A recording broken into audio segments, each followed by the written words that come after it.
ዋስጌ ጂቢሹ ቦይ this is me አብርክሽ ዛሬ በአዲስ በሪያክት ቪዲዮ መተናል ማለት ነው። እንግዲህ ጠፍተናል፣ ያው አንዳንድ ነገሮች ስላልተመቸን ነው ማለት ነው። አሁን ቀጥታ ወደ ቪዲዮ ነው። የወንድ ድንግልና እንዴት ማወቅ ይቻላል ይላል። ዋው ሜን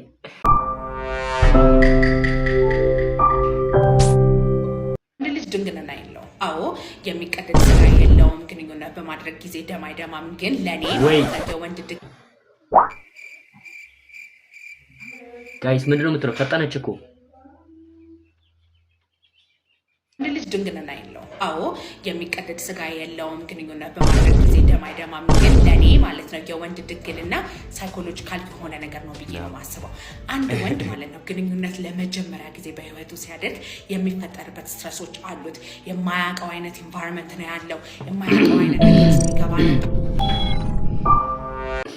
ሰማለን አንፈርድም። ፐርፎርም አደርጋለሁ ወይ አስደስታታለሁ ወይ ብዙ አይነት ነገሮች አያጋጥሙኝም ወይ የምሰማቸው ነገሮች አይመጡብኝም ወይ ሴጋ በመምታት ጊዜ ያበላሸሁት ነገር አለ ግንኙነት የሚሻል እንደ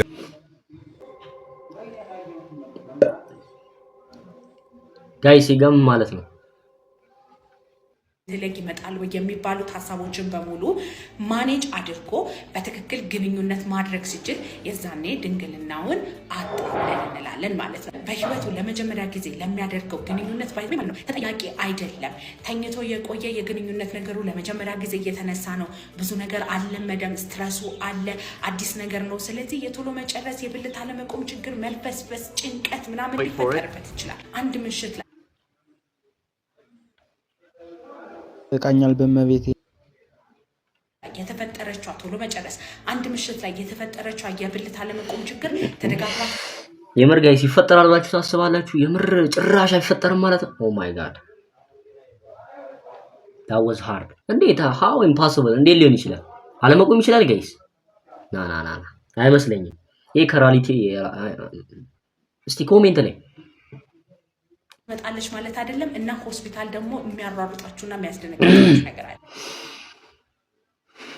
god damn ኦኬ ያ አቃተኛ ያላችሁት ነገር 6 ወር ተደጋግሞ ከመጣ በዛ 6 ወር ውስጥ ደግሞ ተደጋጋሚ ግንኙነት ብታደርጉ ራሱ እንደገና የሚመጣ ከሆነ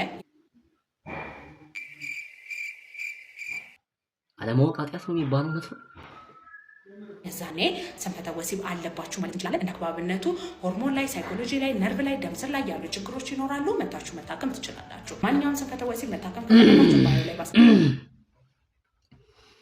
እንግዲህ የዛሬ ቪዲዮን ይመስል ነበር። እንግዲህ ጠፍተናል ማለት ነው ዩቲዩብ።